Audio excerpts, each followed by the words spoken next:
কারণ হাজেরা কি খাবে? অন্য কোনো খাবার নাই। আল্লাহ কুদরতি ভাবে দিলেন একমাত্র জমজমের পানি।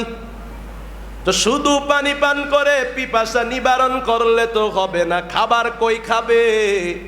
আমার মাওলা এমন একটা পানি দান করলেন, হাজেরা পান করলে ক্ষুধাটাও নিবারণ হয়, আবার পানির তৃষ্ণাটাও সুন্দর করে মিটে যায়।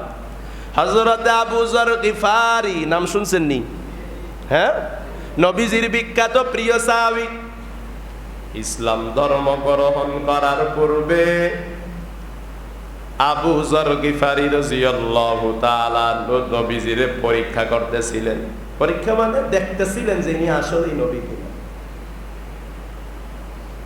30 দিন তিনি মক্কায় ছিলেন, আপন কেউ তো তার নাই। কি খাবে?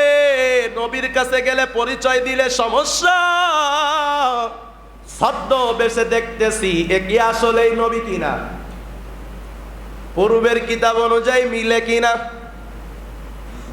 30 দিন পর নবীর সামনে আসছেন। নবী কয়, কে তুমি? কি তোমার পরিচয়? কয়, আমার নাম আবু যর। কোথা থেকে আসছো? আবু যর গিফারি। কয়, আমি গিফার থেকে আসছি। কতদিন হলো আসছো? কয়, নবী 30 দিন আসলাম। কি খাইলা? তোমারে খানা দিল কে? আবু যর গিফারি কয়, 30 দিন ধরে জমজমের পানি খেয়েছি, আমার ক্ষুধাও মিটে গেছে, পিপাসাও মিটেছে। জমজমের পানি যদি কেউ খায় তার শরীর কমে না, বরং বাড়ে।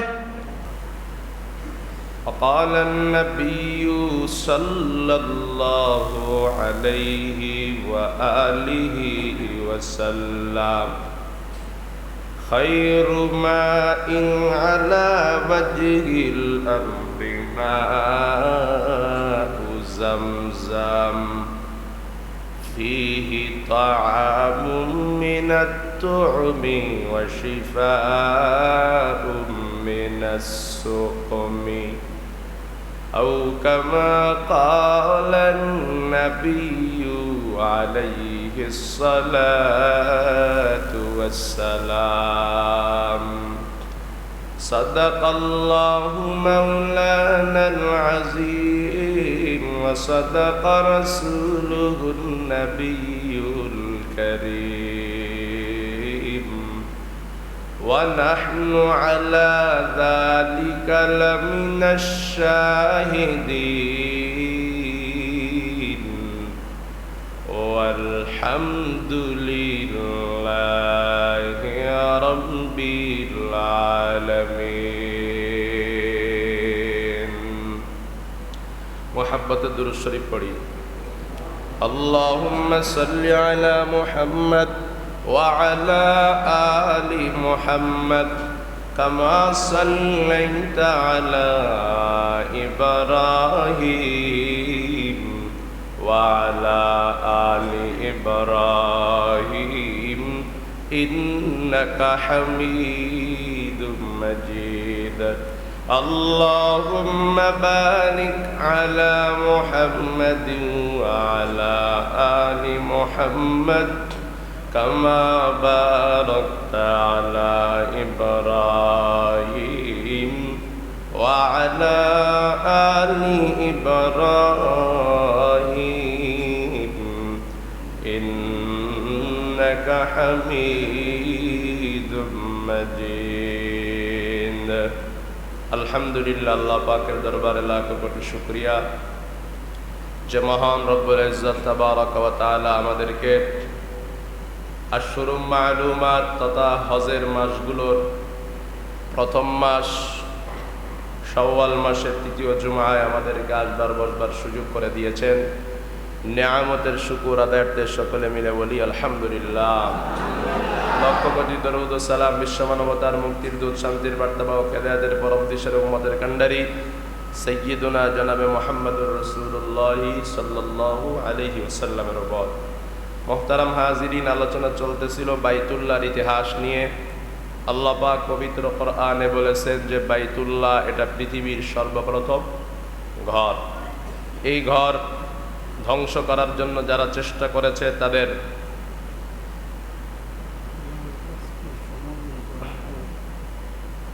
তাদের পরিণতি সম্পর্কে আপনারা গত সপ্তাহে জেনেছেন। বাবা আদম আলাইহিস সালাতু ওয়াস সালাম কাবাঘর নির্মাণ করেছেন। বাবা আদম কাবাঘর নির্মাণ করলেন কোথা থেকে এসে, সেটাও আপনারা জেনেছেন। এবং হজের রুকনের মধ্যে, হজের কাজগুলোর মধ্যে একটি কাজ হলো আরাফার ময়দানে অবস্থান করা। আরাফার ময়দান কোথা থেকে আসলো, আরাফার ময়দানের শিক্ষা কি, সেটাও আপনারা গত সপ্তাহে জেনেছেন। এ সপ্তাহে ইনশাআল্লাহ কাবাঘর কার পর কে নির্মাণ করলো, কোন পদ্ধতিতে নির্মাণ করলো, এবং মাকামে ইব্রাহিম, জমজম কূপ এবং সাফা মারওয়া সাই, এই জিনিসগুলোর ইতিহাস সম্পর্কে ইনশাআল্লাহ জানানোর চেষ্টা করব। আল্লাহ পাক আমাদেরকে কাবার ইতিহাস সম্পর্কে জেনে বাইতুল্লাহর প্রতি ভালোবাসা লালন করে বাইতুল্লাহর দর্শন লাভে আমাদের প্রত্যেককে ধন্য করেন। সকলে মহাব্বতে পড়ি আমিন। মোহতারাম হাজিরিন, কাবা ঘর সর্বপ্রথম নির্মাণ করেছেন আল্লাহ পাক ফেরেশতাদের মাধ্যমে। জিব্রাইল আলাইহিস সালাতু ওয়াস সালাম, কাবা যেহেতু পৃথিবীর প্রথম ঘর, তো দুনিয়া মানুষ সৃষ্টির পূর্বেই আল্লাহ পাক কাবা নির্মাণ করেছেন। ইয়াকুত পাথর, মাল্যাম পাথর, দামি দামি 4টি পাহাড়ের পাথর নিয়ে জিবরিল আমিন কাবা ঘরের সর্বপ্রথম নির্মাণ করেছেন। যেই জায়গায় নির্মাণ করেছেন এই বরাবর সোজাসুজি আসমানে, প্রত্যেকটা আসমানে এক একটি কাবা রয়েছে, এবং চতুর্থ আসমানে যে কাবাটি রয়েছে সেটার মধ্যে যেই মসজিদটি রয়েছে, যেই ঘরটি রয়েছে, সেটাকে বলে বাইতুল মামুর। সেই বাইতুল মামুরে ফেরেশতারা জীবনে 2 রাকাত করে নামাজ পড়ার সুযোগ পায়। কাবা ঘর এমন জায়গায় যেখান থেকে সরাসরি আল্লাহর আরশ সোজা উপরে। অতএব আল্লাহর আরশ থেকে যদি কেউ ছোট একটা বালুকণা অথবা পাথরের টুকরা ছেড়ে দেয়, সরাসরি আল্লাহর আরশ থেকে সেই পাথরের টুকরাটা কাবা ঘরের মাঝখানে এসে পড়বে। কাবা ঘরকে আল্লাহ পাক পৃথিবীর এমন মধ্য জায়গায় রেখেছেন, বিশ্বের ভূখণ্ডে কাবা ঘর থেকে যেদিকেই মাপ করবেন একই সমান হবে। কাবা ঘর পৃথিবীর ঠিক মধ্যস্থানে, কাবা থেকে পৃথিবীর চতুর্কোণে দূরত্ব এক পর্যায়ে এক সমান। আল্লাহ পাক রব্বুল আলামিনের দ্বারা এমন সৃষ্টি সম্ভব, না হলে এত বিশাল পৃথিবীর ঠিক মধ্য জায়গাটা নির্ধারণ করা কোনো মানুষের পক্ষে সম্ভব নয়। আমাদের বাংলাদেশের চতুর্দিক মিলিয়ে একটি 0 পয়েন্ট বানানোর চেষ্টা করে গুলিস্তানে একটি 0 পয়েন্ট যদিও বানানো হয়েছে, কিন্তু ওই 0 পয়েন্ট থেকে ধরা হয় যে সব জেলার দূরত্ব, সব জেলার মাঝখানে সেটা, কিন্তু দেখা যায় আপনারা যদি গুলিস্তান 0 পয়েন্টে যান দেখবেন যে সেখান থেকে এক এক জেলার দূরত্ব এক এক রকম, এক এক এলাকার দূরত্ব কম বেশি, কিন্তু কাবা থেকে পৃথিবীর চতুর্কোণের দূরত্ব কমও নয় বেশি নয়, এক পর্যায়ের। এটা আল্লাহ পাকের পক্ষে সম্ভব, আর কারো পক্ষে সম্ভব না। মুহতারাম নাজিরিন, বাবা আদম আলাইহিস সালাতু ওয়াস সালাম আপনাদেরকে বলেছিলাম, বাবা আদম নেমেছিলেন সিরিয়ায়, মা হাওয়া নেমেছিলেন কোথায়? জেদ্দায়। কোথায়? জেদ্দায়। জেদ্দা মূলত জাদ্দা, জাদ্দা মানে দাদি রানী, মনে নাই নাকি ভুলে গেছেন? সেই জেদ্দায় মা হাওয়ারে নামাইলেন। দুইজনে তওবা করতে করতে করতে করতে আরাফায় মিলিত হলেন। আল্লাহ তওবা কবুল করার পর তাদেরকে প্রথম কাজ দিলেন, চলে যায় মক্কায়, সেখানে গিয়ে আমার ঘর তৈরি করো। বাবা আদম আলাইহিস সালাতু ওয়াস সালাম কাবা ঘর নির্মাণ করলেন। বাবা আদম আলাইহিস সালাতু ওয়াস সালামের পর আবার সেই কাবার সংস্কার পুনর্নির্মাণ, ভালো করে মনে রাখবেন, কাবা ঘর কিন্তু সর্বপ্রথম ফেরেশতাদের দ্বারা আল্লাহ তৈরি করেছেন, আর ওই জায়গায় আদম আলাইহিস সালামের দ্বারা তৈরি করেছেন। তার মানে আদম আলাইহিস সালামের পরে যত মানুষ, যত নবী কাবা নির্মাণ করবে, সেটা নির্মাণ হবে না, সেটাকে বলা হবে পুনর্নির্মাণ। বলেন কি বলা হবে? পুনর্নির্মাণ। কারণ নির্মাণ তো একবারই হয়। মসজিদ আগে ছিল টিনের, এখন এই যে বিল্ডিং করা হয়েছে, কেউ বলবে না যে এই বিল্ডিং যেই দিন করছে সেই দিন মসজিদ নির্মাণ করা হয়েছে, বরং বলবে যে মসজিদ সুন্দর করা হয়েছে, পুনর্নির্মাণ করা হয়েছে। তো কাবাঘর নির্মাণ করেছিলেন বাবা আদম। মানুষের মাঝে, ফিরিস্তাদের মাঝে জিবরিল আমিন আলাইহিস সালাম। তার পরবর্তীতে সবাই পুনর্নির্মাণ করেছেন, সেটাকে সুন্দর করেছেন। এরপরে শীশ আলাইহিস সালাতু ওয়াস সালাম কাবাঘর নির্মাণ করেছেন। তারপরে নূহ আলাইহিস সালাতু ওয়াস সালাম কাবাঘর নির্মাণ করেছেন। কিন্তু আপনারা সকলে ভালো করে জানেন, নূহ আলাইহিস সালাতু ওয়াস সালামের জামানায় প্লাবন হয়েছিল, বন্যা হয়েছিল, সব ধ্বংস হয়ে গিয়েছিল। অনেকে বলে তখন কাবাঘরও ধ্বংস হয়ে গিয়েছিল। বলুন নাউজুবিল্লাহ। কাবাঘর কখনো ধ্বংস হয়নি, আর কখনো ধ্বংস হবেও। কিন্তু নূহ আলাইহিস সালাতু ওয়াস সালামের পরে হুদ আলাইহিস সালাতু ওয়াস সালাম এবং সালেহ আলাইহিস সালাতু ওয়াস সালাম, দুই নবী আইসা কাবা পায় নাই। আপনারা বলবেন হুজুর, কাবা যদি নাই ধ্বংস হয় তাহলে ওই দুই নবী আইসা কাবা পাইল না কেন? হুদ আলাইহিস সালাতু ওয়াস সালাম আর সালেহ আলাইহিস সালাতু ওয়াস সালাম দুইজন আইসা কাবার জায়গায় কাবা পান নাই। ওনারা অনুমান করে আর আইডিয়া করে কাবা তওয়াফ করতেন। এখন প্রশ্ন হলো, কাবা যদি ধ্বংস না হয় তাহলে সেই কাবা কোথায় গেল? দুই নবী কেন কাবা পাইল না? উত্তর হলো, কাবা ধ্বংস হয় নাই। প্লাবনের সময় আল্লাহ পাক কাবাকে চতুর্থ আসমানে তুলে নিয়েছিলেন। কাবা কোথায় তুলে নিয়েছেন? চতুর্থ আসমানে আল্লাহ পাক তুলে নিয়েছেন। যেই কাবা আমাদের কিবলা, সারা বিশ্বের মুসলমানদের কিবলা। আরে শুধু জীবিত অবস্থায় আমাদের মসজিদের আর আমাদের নামাজের কিবলা বাইতুল্লাহর কাবা নয়, বরং আমরা মারা গেলেও আমাদেরকে রাখা হয় কাবার দিকে মুখ করে। ঠিক কিনা বলেন? ওয়ামিন হাইসু খারাজাতা ফাওয়াল্লি ওয়াজহাকা শাতরাল মাসজিদিল হারাম। আল্লাহ পাক আদেশ দিয়া বললেন, নবী আপনি যেদিকেই থাকুন না কেন, আপনার মুখটা, আপনার কিবলাটা কাবার দিকে, মসজিদে আরাম তথা বাইতুল্লাহর দিকে ফিরান। কেমন সে বাইতুল্লাহ? প্রতিদিন 100টা রহমত বাইতুল্লাহর উপরে নাজিল হয়। ওই বাইতুল্লাহ যারা জিয়ারত করে, চতুর্দিকে ঘোরাফেরা করে, আমার নবী কয় 100টা রহমতের 60টা রহমত তওয়াফকারীদের উপরে নাজিল হয়ে যায়। বাকি থাকলো 40টা নবীর উম্মতের দল, যারা ওই বাইতুল্লাহ নামাজ পড়ে তাদের উপরে 20টি রহমত নাজিল হয়ে যায়। শুধু তাই নয়, ওই বাইতুল্লাহর দিকে যারা শুধু চক্ষু মেলিয়া তাকায়, তাকানোর সঙ্গে সঙ্গে আমার মাওলা 20টি রহমত ওই বান্দার উপরে নাজিল করে দেয়। আমাদের বাইতুল আমান জামে মসজিদে নামাজ পড়লে সওয়াব আছে, তাকাইলে সওয়াব নাই। আছে নাকি? মসজিদে আকসায় নামাজ পড়লে সওয়াব আছে, কিন্তু মসজিদে আকসার দিকে তাকাইলে সওয়াব নাই। বাইতুল মুকাররমে নামাজ পড়লে সওয়াব আছে, তাকাইলে কোনো সওয়াব নাই। মসজিদে নববী নামাজ পড়লে সওয়াব আছে, তাকাইলে কোনো সওয়াব নাই। কিন্তু মসজিদে হারাম তথা বাইতুল্লাহ এমন একটা ঘর, তাকাইলেই তার উপরে সওয়াব আর রহমত নাজিল হওয়া শুরু হয়ে যায়।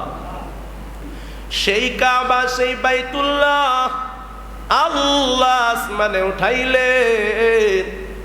এবার নূহ পয়গম্বরের পরে হুদ আলাইহিস সালাম, সালেহ আলাইহিস সালাম অনুমান করে করে তারা তওয়াফ করলেন, কাবা পান না।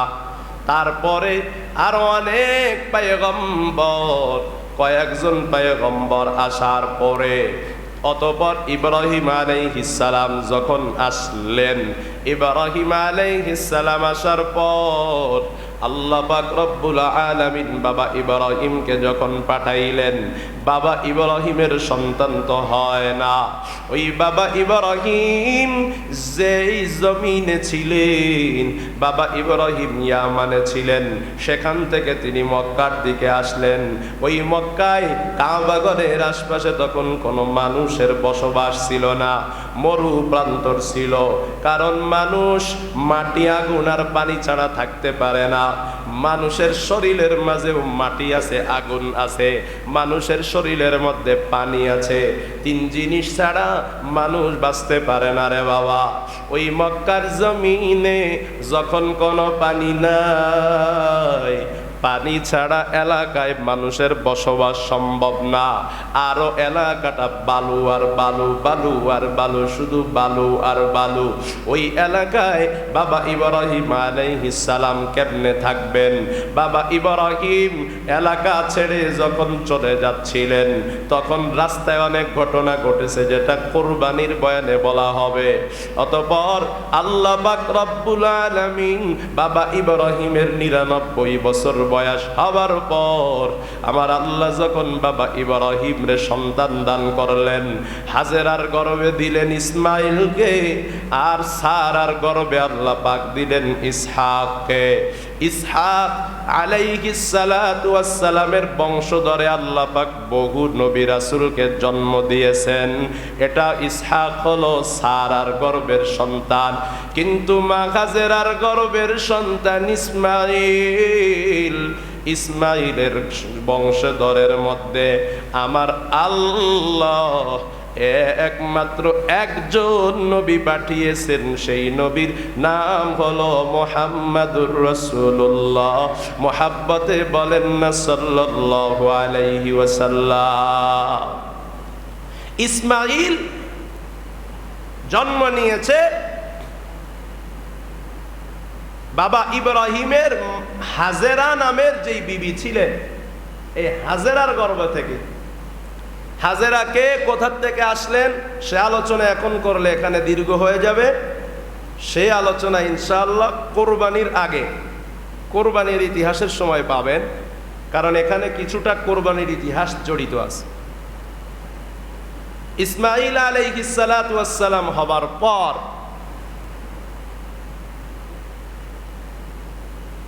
বাবা ইব্রাহিম আলাইহিস সালাম সন্তানকে অত্যন্ত ভালোবাসেন। শয়তানে বলে, আল্লাহ আপনার ইব্রাহিম আপনারে ভালোবাসে না, ইসমাইলকে ভালোবাসে, ছেলের জন্য পাগল। আল্লাহ কয় তাই নাকি? তাহলে পরীক্ষা করা যাক। কি পরীক্ষা? আল্লাহ পাক বললেন, ইব্রাহিম তোমার বিবি হাজেরা আর তোমার বাচ্চা ইসমাইল এই দুইজনরে মক্কায় রেখে আসতে হবে।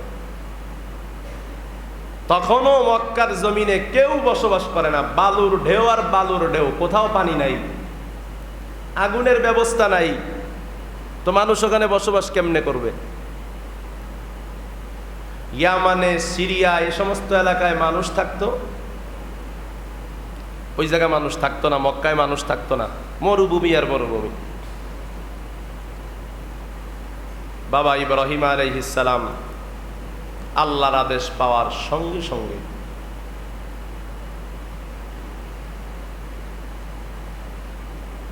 চলে গেলেন মক্কা মরু প্রান্তরে গিয়া ইসমাইল আলাইহিস সালাম আর হাজেরা আলাইহিস সালাম দুইজনরে রাখলেন, রাইকা হাঁটা দিছেন। আবার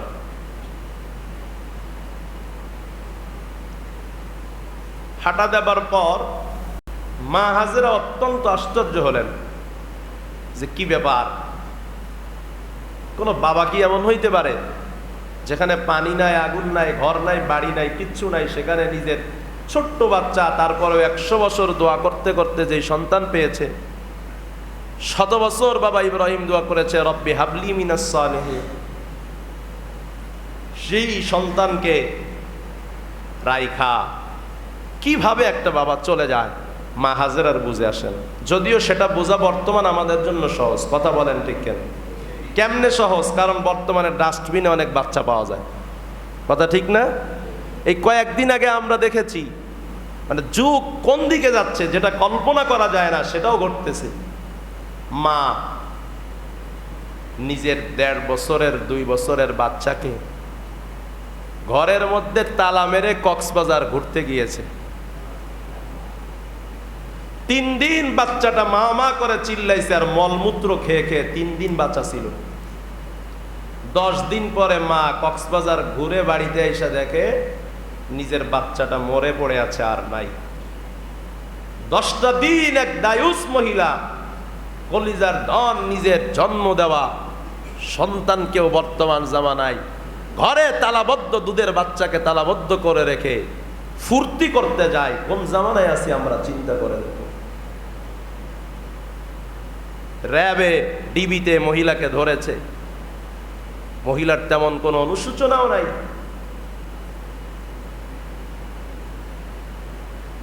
এই জামানায় এটা কঠিন না, কিন্তু ওই জামানায় কঠিন ছিল যে একটা বাচ্চারে থুয়া কেমনে যায়।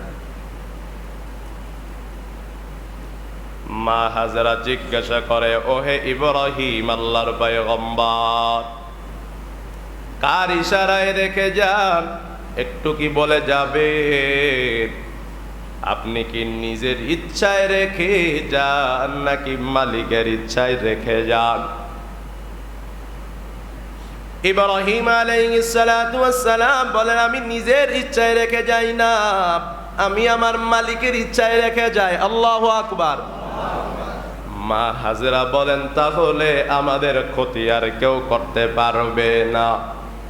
ওহে বাবার দল, মায়ের দল, আজকে বর্তমান জামানে এমন হয়ে গেল, সন্তানগুলো মা বাবার কথা শুনে না, মা বাবার দায়িত্বগুলো পালন করে না। কিন্তু আবার মা বাবাও বর্তমান জামানায় এমন উদাসীন, সন্তানের ব্যাপারে নজর নাই, খেয়াল নাই, সন্তানের জন্য চেষ্টা করে না, আবার করলেও ভিন্ন কোয়ালিটিতে করে। যেখানে চেষ্টা করা দরকার সেখানে না করে, ভিন্ন জায়গায় করে। রান্না করার সময় সয়াবিন তেল দেওয়া লাগে কড়াইয়ের মধ্যে, পাতিলের মধ্যে। তেল যদি পাতিলে না দিয়া চুলার মধ্যে দেয়, রান্না কিন্তু বাবা হবে না। এজন্য বাবা মার দায়িত্ব, এটাও আল্লাহ পাক শিখাইলেন। হাজী সাহেবদেরকে আল্লাহ পাক সাফা মারওয়া দৌড়াদৌড়ি করায়া সন্তানের শিক্ষাটা আল্লাহ পাক রব্বুল আলামিন দিলেন। যখন মা হাজেরা ইসমাইল নিয়ে একা একা, মা কিন্তু তখন বসে নাই সন্তানের খানার জন্য। মা হাজেরা বাদ চিন্তায় পড়ে গেলেন। নিজের দুগ্ধ খাওয়াইতে খাওয়াইতে 3 দিন পর মা হাজেরার বুকের মধ্যে আর কোনো দুধ পাওয়া যায় না। কারণ 3 দিন যাবত মা হাজেরা কিছুই খায় না, পানিও পায় না, খেজুরও পায় না, কিছুও পায় না।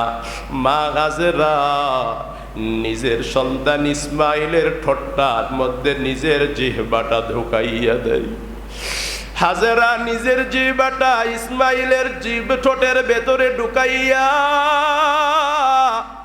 দুগ্ধ যখন পায় না, মুখের একটু লালা সন্তানকে খাওয়ানোর চেষ্টা করে।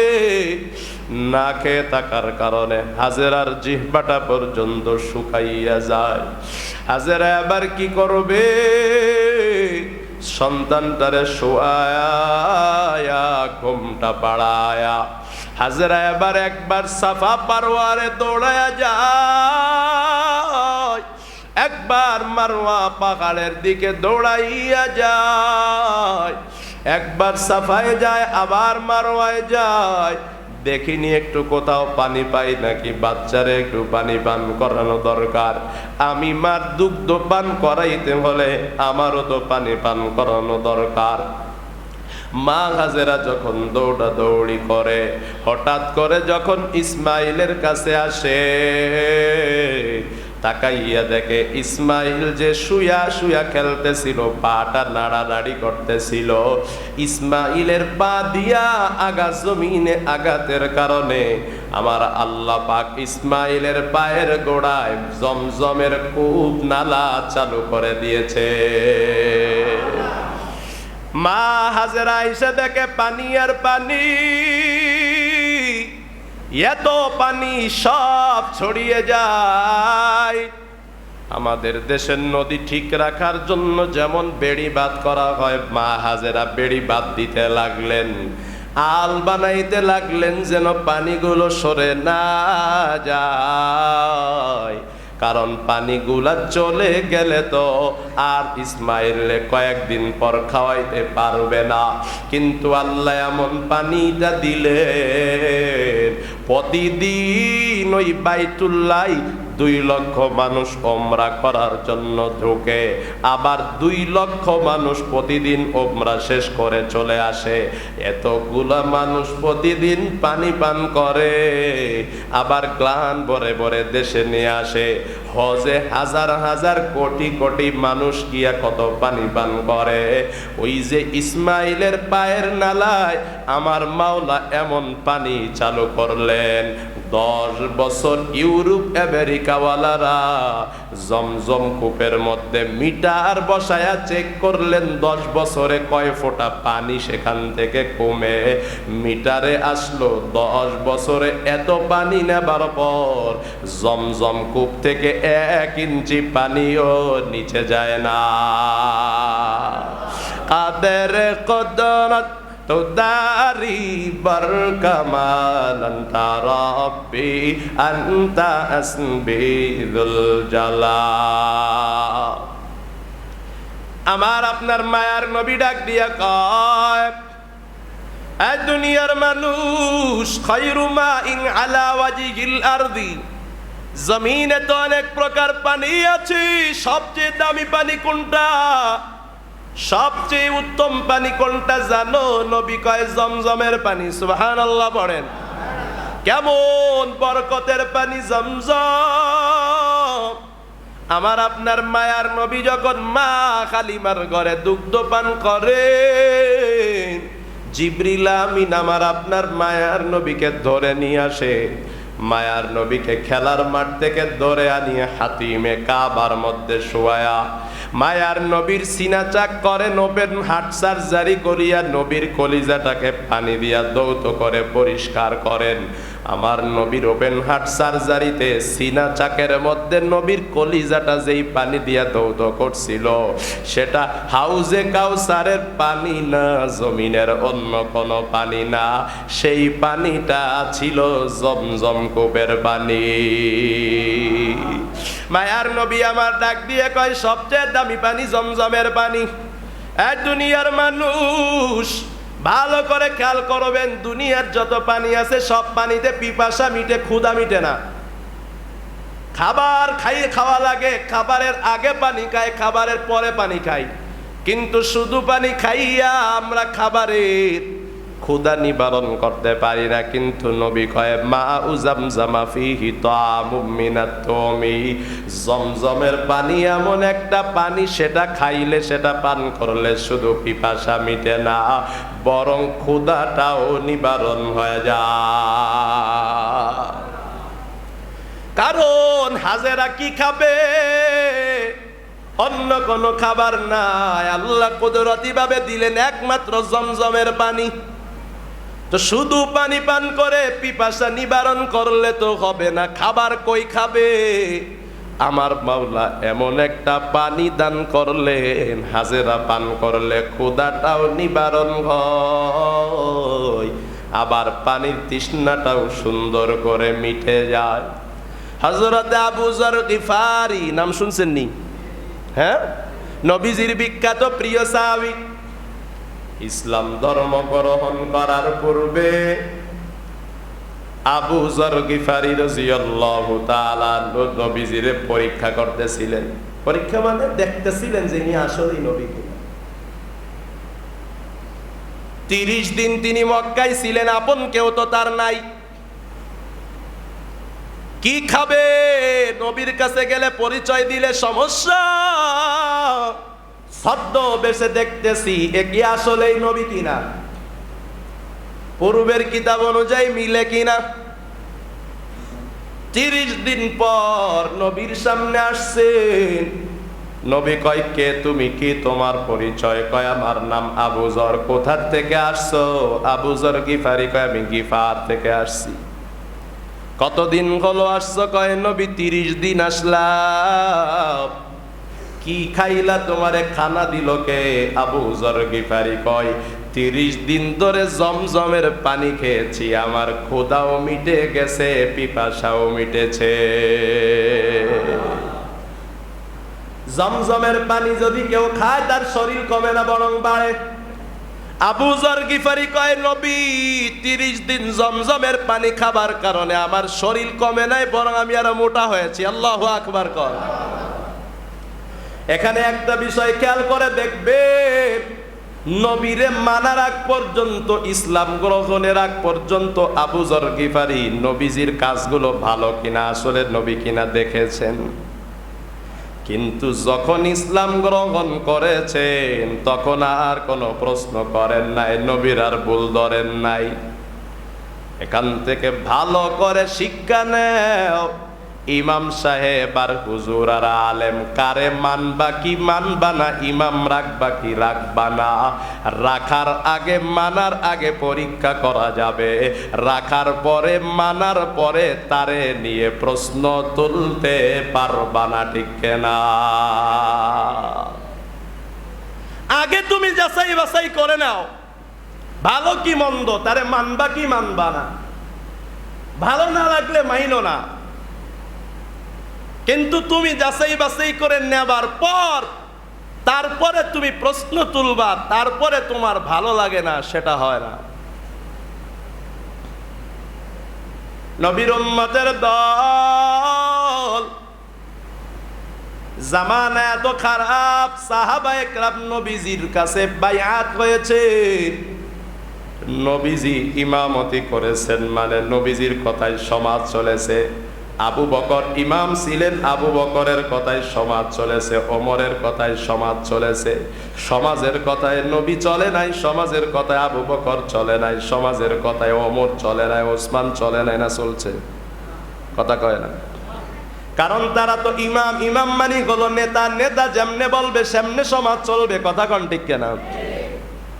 এজন্যই তো আমরা নামাজের সময় নিয়ত করি, ইক্তাদাইতু বিহাদাল ইমাম, আমি এই ইমামের পিছনে নিয়ত করলাম যে আমি তার ইক্তেদা করব, তারে মাইনা নামাজ পড়বো। কথা কন ঠিক কেনা? কিন্তু এই অবস্থা এমন হয়ে গেল, ইমাম নামে গোলাম, ইমাম মানে আমি যেমনে বলবো, আমি যেমনে চাইবো সেমনে চলবে। তাইলে কালকে থেকে, আজকে থেকে আপনি নামাজে দাঁড়াইয়া নিয়ত করবেন, ইক্তাদাইতু বিহাজাল গোলাম, এই গোলামের পিছনে আমি নিয়ত করলাম। কথা কয় না? নামাজ হবে মনে হয়? হ্যাঁ, আপনি তো তারে গোলাম মনে করেন, মনে করেন যে আমি যেমনে চাবো সে সেভাবে চলবে, ইমামরে সেটা মনে করেন। তাইলে আপনি নেতা বলবেন কি? আপনি বললেন গোলাম, গোলামেরই তো আদেশ দেওয়া যায়, যা ইচ্ছা তা বলা যায়, নিজের মতো করে চালানো যায়। যেমন মানুষ চাকরি নিলে মূলত গোলামি করে, চাকুরি যেটা, চাকুরি, চাকরি মানে চাকুরি, চাকুরি মানে কি? চাকরগিরি করা। কথা আমার বুঝেন নেই? চাকরি মানে কি? চাকরগিরি করা। চাকরগিরি মানে গোলামি করা, দাসত্ব করা। কিন্তু ইমামতি এটা চাকুরি না, এটা খেদমত, এটা গোলামগিরি আর চাকরি চাকরগিরি করার নাম নয়, এটা নেতার নাম। আপনি বলতেছেন আমি এই নেতার পিছনে আমি নিয়ত করলাম, কাজে আপনি তারে গোলাম বানাচ্ছেন, ভাবতেছেন আমি যেমনে বলবো তার সেমনে চলতে হবে, সেমনে বলতে হবে। তাহলে আপনি তার পিছনে নামাজ পড়তে তো পারেন না, আপনার নামাজই তো হয় না। আপনি নিয়ত করতে হবে, তাহলে আমি গোলামের ঘরের গোলামের পিছনে নিয়ত করলাম, কারণ ওরে তো আমি যেভাবে চাই সেভাবে চালানো দরকার, আমার কথাই চলবে। আল্লাহ আমাদেরকে হেদায়েত আর বুঝ দান করেন, সকলে পড়ি আমিন। রাগ করলেন? হ্যাঁ, আবু যর গিফারি রাদিয়াল্লাহু তাআলা আনহু 30 দিন এই পানি খেয়েছেন, নিজের শরীরের কিছুই কমে নাই, বরং আরো বেড়েছে। আমার নবী তারপরে কয়, জমজমের পানি এমন একটা পানি গো, এই জমজমের পানি যে যেই নিয়তে খাবে সেই আশা পূরণ করে দিবেন কে? ওয়া শিফাউম মিনাস সুকুমি, আমার আপনার মায়ার নবী ডাক দিয়া কয়, জমজমের পানি এমন পানি, জমজমের পানি যদি কেউ শেফার নিয়তে খায়, যদি রোগ বালাই থাকে, আমার মাওলা জমজমের পানি দ্বারা রোগ বালাই ভালো করে দেয়। এই জমজমের পানি কোত্থেকে আসলো? হাজেরার চেষ্টার কারণে আল্লাহ দিলেন। কিসের চেষ্টা? সন্তান লালন পালনের, সন্তানদের খাওয়ানোর চেষ্টা। কিন্তু আজ আমরা সন্তানের জন্য চেষ্টা করি, আবার করি না। করলে এমন চেষ্টা করি যে চেষ্টায় ক্ষতি। যেমন সন্তানরে পুতুল কিনে দিই, সন্তানরে ফোন দিই, সন্তান কান্না করলে একটা গান ছেড়ে দিই, কথা কান আছে না নাই? এই যে কাজগুলো করি এগুলো তো ক্ষতিকর। সন্তানের জন্য চেষ্টা করা, এটা আল্লাহ পাক শিক্ষা দেওয়ার জন্য হাজী সাহেবদেরকে সাফা মারওয়া সাই করা ওয়াজিব করেছেন। আল্লাহ শিক্ষা দিয়েছেন, বেটা ছেলে মেয়ে নিয়া ছেলে মেয়ের দায়িত্ব কর্তব্য পালন করবা না, সেটা ইসলাম শিখায় না। তোরে হজে আইনা আমি দৌড়াদৌড়ি করে বুঝাইতেছি, ছেলে মেয়ের জন্য কষ্ট আর চেষ্টা করা লাগবে। আল্লাহ আমাদেরকে বুঝ দান করেন। মুহাব্বতে পড়েন না আমি। এই জমজম কূপ হইল, এখনো বাবা ইব্রাহিম, ইসমাইল তো ছোট, কাবা তো বানাইছেন দুইজন বাপ বেটা মিলে। জমজমের কূপ হইল, যখন একটু পানি হইল, বসবাসের জায়গা হইল। এবার ইসমাইল আলাইহিস সালাতু ওয়াস সালাম যখন বড় হইলেন, তখন ইসমাইল আর ইব্রাহিম দুইজনে মিলে আল্লাহর ঘর কাবা নির্মাণ করা শুরু করে দিলেন। কাবা নির্মাণে মিস্ত্রিকে জুগালে কে? আহা, মসজিদের কাজ এটা আমরা মনে করি খাদেমের কাজ, মুয়াজ্জিনের কাজ। মসজিদ ঝাড়ু দেওয়া এটা নবীদের কাজ। সুবহানাল্লাহ। মসজিদের কাজ করা, নির্মাণ করা এটা নবীদের কাজ, এটা বাবা ইব্রাহিমের কাজ। বাবা ইব্রাহিম আলাইহিস সালাম নিজে মিস্ত্রি, আর ইসমাইল আলাইহিস সালাম তিনি জোগালে, তিনিও একজন নবী। সুবহানাল্লাহ পড়েন। বাবা ইব্রাহিম পাথর এক একটা দিয়া দিয়া দিয়া দিয়া কাবা ঘর নির্মাণ করেন। ইসমাইল আলাইহিস সালাতু ওয়াস সালাম পাথরগুলো আগাইয়া দেন, এক এক করে এভাবে কাবা ঘর নির্মাণ চলতেছে। কাবা ঘর নির্মাণ চলতে চলতে এক পর্যায়ে বাবা ইব্রাহিম হাত দিয়া দাঁড়ায় যতটুক পারেন ততটুক নির্মাণ করেছেন। হাত তুলে কয়, আল্লাহ আমি তো এত বেশি লম্বা না, আমি যতটুকু লম্বা, লম্বা তো অনেকই, আমি যতটুকু লম্বা ততটুকু বানাইলাম, এর উপরে কেমনে বানাইবো, উপরে কেমনে উঠবো? সিঁড়ির কোনো ব্যবস্থা নাই। আমার আল্লাহ পাক রব্বুল আলামিন ডাক দিয়া কয়, ফিহি আয়াতুম বাইয়িনাতুম মাকামু ইব্রাহিম, আমি আল্লাহ নিদর্শন স্বরূপ মাকামে ইব্রাহিম দিয়েছি। যারা গিয়েছেন মক্কায় তারা দেখেছেন মাকামে ইব্রাহিম নামক পাথরটাতে এখনো বাবা ইব্রাহিমের পায়ের দাগ লাগানো আছে।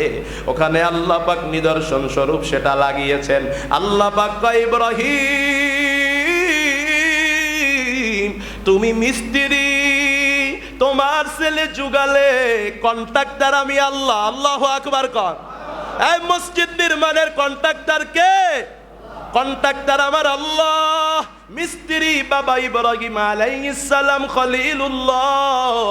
আল্লাহ কয় সব কিছুর ব্যবস্থা করার দায়িত্ব আমি আল্লাহর। আমি আল্লাহ তো নির্মাণের কন্ট্রাক্টর, আমি যেমনে বলবো তুমি সেমনে নির্মাণ করবা। আল্লাহ পাক জান্নাত থেকে এখন একটা পাথর পাঠাইয়া দিলেন, পাথরের নাম আমরা জানি মাকামে ইব্রাহিম। ওই পাথরের উপর দাঁড়াইয়া আর কতটুকু নির্মাণ করবেন? যখন পাথরের উপর দাঁড়াইয়া একটু নির্মাণ করেন, তার উপরে আবার হাত যায় না, আবার আল্লাহ পাক কুদরতি ভাবে পাথরটাকে একটু উঁচা করে দেন। সুবহানাল্লাহ করেন। এ কেমন পাথর? সুইচ দেওয়া লাগে না, অটোমেটিক পাথরটা উপরে উঠতে থাকে। আবার দেখবেন মিস্ত্রিরা কাজ করতে করতে উপরে কাজ করছে, নিচে তাকাইয়া দেখে একটু খারাপ দেখা যায়, আবার একটু নিচে নেমে সেটারে ডলা যায়। কথা কন ঠিক কেনা? যখন বাবা ইব্রাহিমের নিচে তাকাইয়া দেখা যায় ওখানে আর একটু সুন্দর করা দরকার, সঙ্গে সঙ্গে পাথরটা আবার নিচে নেমে যায়। একবার উপরে ওঠে, একবার নিচে নামে। কন্ট্রাক্টর আমার আল্লাহ। এই মাকামে ইব্রাহিমে দাঁড়াইয়া দাঁড়াইয়া বাবা ইব্রাহিম কাবা নির্মাণ করেন।